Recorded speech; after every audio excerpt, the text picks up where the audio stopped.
ఓం సాయిరామ్. సాయి భక్తులందరికీ నమస్కారం అండి. అందరూ ఎలా ఉన్నారు? ఆ సాయినాథుని కృపా కటాక్షాలు మనందరిపై ఉండాలని మనస్ఫూర్తిగా కోరుకుంటున్నాను. ఈరోజు బాబా గారు చెప్పిన బాబా వాక్ ఏంటి అంటే, నా ఆజ్ఞ లేక ఆకైనా కదలదు, నేను అందరినీ సమాన దృష్టితోనే చూస్తాను. బాబా గారు తన జీవితంలో చేసిన ఒక కథని తన జీవితంలో ఏం జరిగిందో ఆ కథనైతే ఈరోజు మనం చూద్దామండి. తనకి జీవితంలో ఎలాంటి కష్టాలు వచ్చినా బాబా ఉన్నారని, సాయం చేస్తారని అనిపిస్తూ ఉంది. నేను 5 నెలలు గర్భవతిగా ఉన్నప్పుడు మా అమ్మ వాళ్ళ ఇంట్లో ఉండగా జామకాయలు తినాలని చాలా అనిపించటం వల్ల తిన్నాను. అది కొంచెం గట్టిగా ఉంది, పైగా గింజలతో తినటం వల్ల చాలా కడుపు నొప్పి వచ్చింది. వెంటనే నేను ఊది నీళ్లు తీసుకొని నొప్పి తగ్గాలని బాబాకి చెప్పుకున్నాను. ఆ రాత్రంతా కూడా నేను బాబాని ప్రార్థిస్తూ గడిపాను. బాబా దయ వల్ల తెల్లారేసరికి నొప్పి తగ్గింది. అలానే మరొక రోజు కూడా కారణమేంటో తెలియదు కానీ చాలా కడుపు నొప్పి వచ్చింది. అప్పుడు కూడా నేను మా అమ్మ వాళ్ళ ఇంట్లో ఉన్నాను. గర్భవతిగా ఉన్న నా ట్రీట్మెంట్ అంతా హైదరాబాద్లో జరుగుతుంది. అందువల్ల ఎలాంటి సమస్య లేకుండా నొప్పి తగ్గాలని బాబాను వేడుకున్నాను. కానీ సాయంత్రం వరకు తగ్గలేదు. అప్పుడు డాక్టర్ని సంప్రదించి మందులతో పాటు ఊది నీళ్ళు తీసుకుంటే 2 రోజుల్లో తగ్గిపోయింది. నేను 7 నెలల గర్భవతిగా ఉన్నప్పుడు జూలై నెలలో చివరిలో నాకు గొంతు నొప్పి వచ్చింది. ఏది తిన్నా మండటం, పడుకుందామంటే అస్సలు నిద్ర పట్టకపోవటం, గొంతులో ఏదో అడ్డం పడుతున్నట్లుగా ఉండటం జరిగింది. హాస్పిటల్కి వెళ్తే డాక్టర్ మందులు ఇచ్చారు. ఆ మందులు 4 రోజులు వాడితే తగ్గింది. అయితే జూలై 30న మళ్ళీ అదే సమస్య మొదలైంది. అప్పుడు నేను రేపు మధ్యాహ్నం కల్లా నొప్పి తగ్గాలని బాబాని వేడుకున్నాను. బాబా దయ వల్ల నేను కోరుకున్నట్లుగానే మరనాడు మధ్యాహ్నానికి నొప్పి తగ్గింది.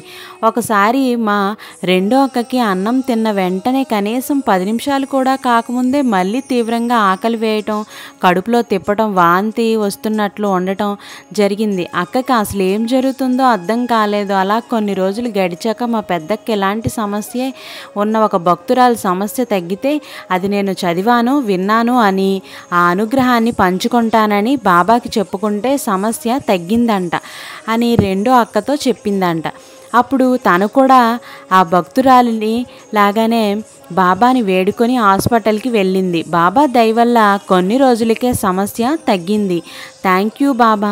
మీ పిచ్చి ఆలోచనలు, మానసిక భయాలు చాలా ఎక్కువవుతూ ఉన్నాయి బాబా. దయచేసి నన్ను కాపాడండి. నాకున్న గుండె సమస్య వల్ల ఎలాంటి సమస్యలు లేకుండా కాన్పు సాఫీగా అవ్వాలి తండ్రి. అలాగే బిడ్డకు అనారోగ్య సమస్యలు లేకుండా చూడండి బాబా అని ప్రతినిత్యం నేను ప్రార్థన చేస్తూ ఉన్నాను. మరొక కథని కూడా చూద్దాం రండి. బాబా భక్తురాలైనటువంటి తన జీవితంలో జరిగిన కథ. అనుకూలమైన ఉద్యోగం ప్రసాదించమని బాబాని వేడుకున్నాను. అప్పుడు దసరా పండుగ తర్వాత నాకు మా ఆఫీస్ నుంచి ఒక మెయిల్ వచ్చింది.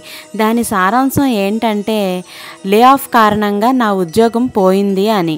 అక్కడికి మరో 50 రోజుల్లో నా పెళ్ళి ఉన్నందున బాబా లేలేంటో తెలియని నేను ఇలాంటి సమయంలో ఇలా అయిందేంటి అని చాలా బాధపడ్డాను.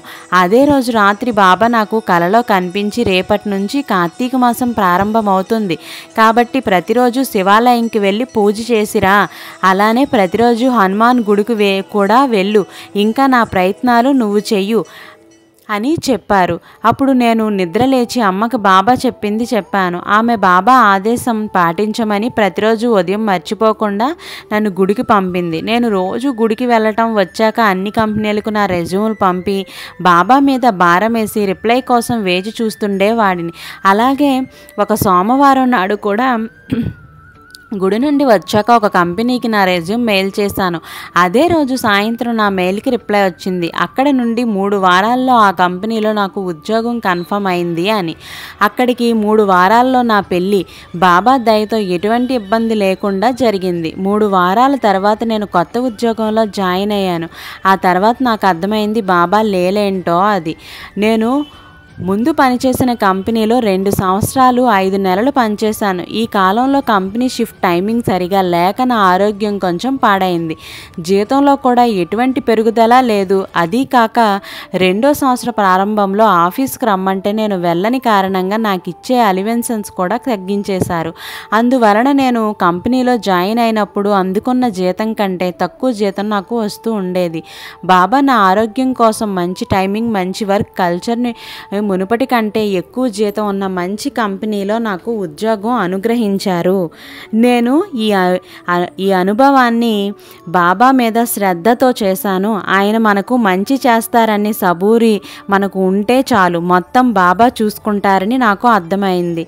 ధన్యవాదాలు బాబా. మీ పట్ల శ్రద్ధ, సబూరి ఎప్పుడూ కలిగి ఉంటూ ప్రశాంతంగా ఉండేలా ఆశీర్వదించండి బాబా. సర్వం సాయినాథార్పణమస్తు. ఓం సాయిరామ్. సాయి భక్తులంతా దయచేసి ఒక్కసారి ఈ సమాచారాన్ని మీ స్నేహితులకి, మీ బంధువులకి షేర్ చేయండి. బాబా ప్రేమ అనంతం. దాని గురించి ప్రత్యేకించి చెప్పనాల్సిన అవసరం లేదు. ఎందుకంటే అది మన నిత్య అనుభవం. కష్టం వచ్చినప్పుడు అండగా నిలవడంలో, సమస్య వచ్చినప్పుడు పరిష్కారం చూపడంలో, శారీరక మానసిక రుగ్మతలను తొలగించడంలో, అనుకోని ఆపదల నుండి ఆదుకోవడంలో, ఇలా చెప్పుకుంటూ పోతే బాబా ప్రేమ ఎన్నో విధాల మనకి అనుక్షణం అనుభవం అవుతూనే ఉంటుంది. ఆ ప్రేమ ద్వారా మనకు లభించే ఆనందం, ధైర్యం కేవలం మనకు మాత్రమే పరిమితం కావు. మన అనుభవాలను తోటి భక్తులతో పంచుకున్నప్పుడు వాళ్ళు కూడా ఆనందాన్ని, ప్రేమను ఆస్వాదిస్తారు. అంతేకాదు బాబా పట్ల భక్తి, శ్రద్ధ, సబూరీలు దృఢమవుతాయి.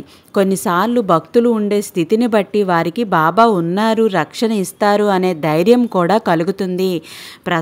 ప్రస్తావించిన కొన్ని ప్రయోజనాలు మాత్రమే. బాబా ఏ అనుభవం ద్వారా ఏ భక్తుని ఏ రీతిలో అనుగ్రహిస్తారో మనం ఊహించలేము కదా. అంటే అనుభవాల రూపంలో మనం పంచుకునే బాబా ప్రేమ ఎన్నో విధాలు ఎందరికో ఎంతో ఉపయుక్త కాగలదనేది మాట. కాబట్టి అందరికీ మాతో ఈ చిన్న విన్నపం, ఖచ్చితంగా నువ్వు మన అనుభవాన్ని చదివేటప్పుడు కానీ వినేటప్పుడు కానీ బాబా ప్రేమకు మనలో ఒక అనుభూతి కలుగుతూ ఉంటుంది. అది ఆస్వాదించడం అనేది చాలా ముఖ్యమైనది. ఖచ్చితంగా నువ్వు అనుభూతి చెందేలా చెప్పటం కానీ వినటం కానీ చేయటం వల్ల నీకు అందులో భయపడాల్సిన పనేమీ లేదు, అందులో శ్రమ పడాల్సిందేమీ లేదు. జరిగిన అనుభవాన్ని నువ్వు అది ఉన్నట్లుగా వింటూ ఉంటే చాలు.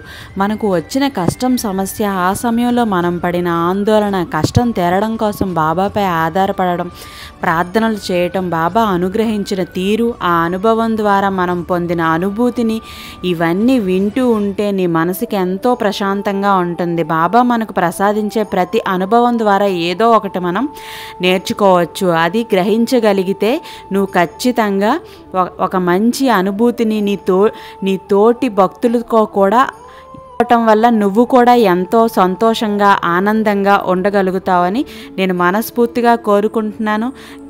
రేపటి వీడియోతో మళ్ళీ కలుద్దాం. సర్వే జన సుఖినో భవంతు.